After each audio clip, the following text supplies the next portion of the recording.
चंद्रपूर महापालिकेच्या संदर्भाने शिवसेना उद्धव बाळासाहेब ठाकरे पक्षाने सत्तेत सामील होत भाजपासोबत राहण्याचा निर्णय घेतला। हा निर्णय संपूर्णतः स्थानिकचा निर्णय आहे।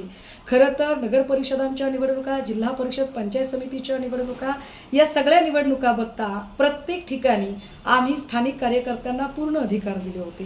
कुणासोबत युती आघाडी असावी आणि ती कशी असावी या संदर्भात त्या ठिकाणी स्थानिकच्या सगळ्या लोकांनी आपला वेळ, पैसा, शक्ती पूर्णपणे ओतलेलं होतं। त्यामुळे त्यांना निर्णय घेण्याचे अधिकार असले पाहिजेत। ही भूमिका आमची जशी राज्यभरात सगळीकडे तशीच ती चंद्रपूरमध्ये संदीप गिरे यांच्या नेतृत्वाखाली निवडणुका लढल्या गेल्या होत्या।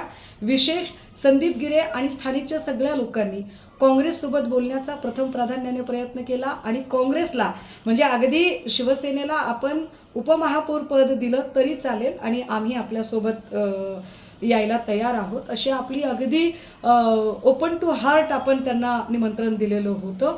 मात्र स्थानिकचं जे नेतृत्व आहे, विशेषतः प्रतिभाताई धानोरकर वगैरे या सगळ्या मंडळींचा काही गोंधळ संपत नव्हता। अशा वेळेला आमच्या संघटनेमध्ये स्थानिक पातळीवर विस्कळीतपणा येऊ नये यासाठी संदीप गिरेंनी ती घेतलेली ही भूमिका त्यांनी माझ्याशी चर्चा केलेली आहे आणि मी एकूण तिथलं स्थानिकचं जे समीकरण आहे आणि ती स्थिती आहे ती सन्मान्य पक्षप्रमुखांना सुद्धा व्यवस्थितपणे कळवलेली आहे। त्यामुळे संदीप गिरेंच्या आणि आमच्या भूमिकेत कुठेही विसंवादी वातावरण आहे असं समजण्याचं काही कारण नाही।